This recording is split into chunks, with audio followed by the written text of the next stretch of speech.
Hello students, आज हम अपनी बीएससी पार्ट थर्ड की इनऑर्गेनिक केमिस्ट्री की बायो इनऑर्गेनिक केमिस्ट्री के अंतर्गत हम पढ़ने जा रहे हैं या हम पढ़ रहे हैं हीमोग्लोबिन और मायोग्लोबिन के बारे में। अब हीमोग्लोबिन की ऑक्सीकरण जो बंधनकारी क्षमता पर पीएच के प्रभाव को ही हम बोर प्रभाव कहते हैं।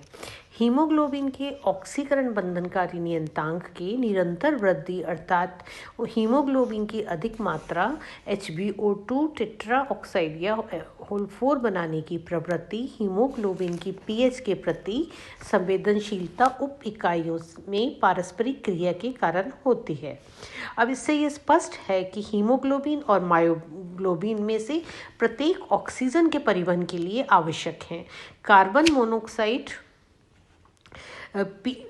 मोनोऑक्साइड PF3 तथा कुछ अन्य पदार्थों के विषैले होने के कारण यह है कि ये पदार्थ हीमोग्लोबिन से ऑक्सीकरण की तुलना में अधिक प्रबलता से बंधते हैं। इसका प्रभाव प्रतिस्पर्धात्मक नकारात्मक होता है, जिसके कारण हीमोग्लोबिन ऑक्सीजन के साथ बंध बनाने में असमर्थ रहता है।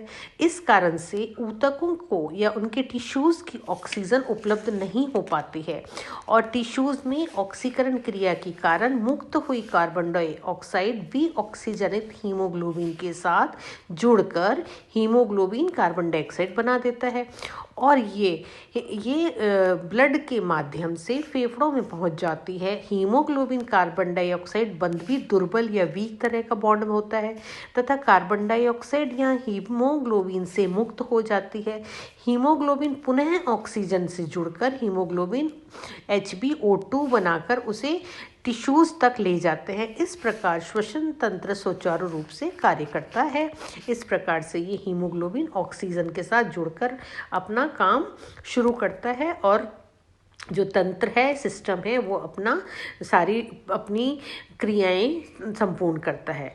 अब हम हीमोग्लोबिन और मायोग्लोबिन की अगर हम इनमें तुलना, समानता और असमानता की बात करें तो पहले हम बात करते हैं कि हीमोग्लोबिन तथा मायोग्लोबिन की क्या समानताएं हैं। तो हीमोग्लोबिन तथा मायोग्लोबिन दोनों ही हीम प्रोटीन हैं। दोनों में ही ग्लोबिन पेप्टाइड्स इकाइयों को कुंडलित होकर तृतीयक संरचना बनाने का तरीका समान होता है। हीमोग्लोबिन और मायोग्लोबिन दोनों में ही ऑक्सीजन के साथ संयुक्त होकर ऑक्सीसंकुल बनाते हैं या उनकी ये बनाने की टेंडेंसी होती है। ये इनकी दोनों में हीमोग्लोबिन और मायोग्लोबिन की समानताएं हैं। और अगर हम इनकी असमानताएं या इनमें अंतर की बात अगर हम देखें तो हीमोग्लोबिन और मायोग्लोबिन मांसपेशियों में रक्त में पाए जाते हैं, जबकि हीमोग्लोबिन रक्त वाहिनियों के रक्त की लाल कणिकाओं में पाए जाते हैं।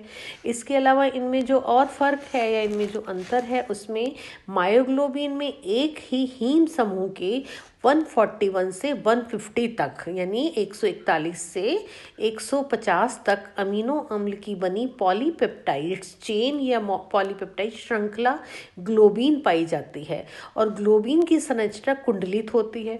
जबकि अगर हम हीमोग्लोबिन की बात करें तो हीमोग्लोबिन 4 हीम प्रोटीन तथा 4 ग्लोबिन पॉलीपेप्टाइड की 8 कुंडलियों से मिलकर बनता है।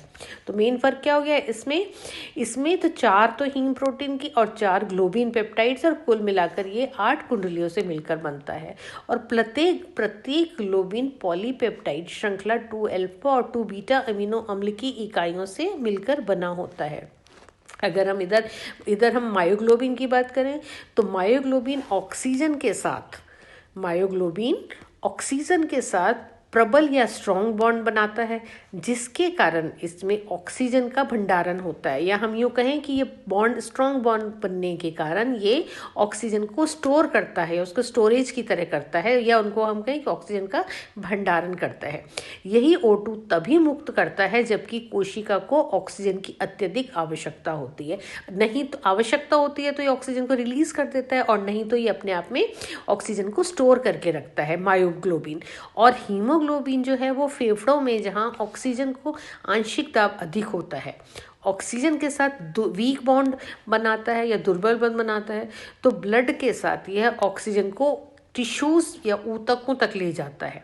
तो टिश्यूज़ में ले जाता है और यहाँ पर ये ऑक्सीजन को आसानी से मायोग्लोबिन में स्थानांतरित कर देता है। इस प्रकार से इसमें ऑक्सीजन का ट्रांसपोर्टेशन होता है।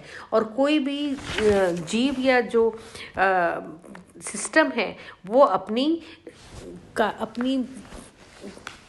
कार्य को या अपने कार्य को इस प्रकार से कंप्लीट करता है या पूरा करता है, और ये हीमोग्लोबिन और मायोग्लोबिन उसमें पूरा करने में सहायक होते हैं।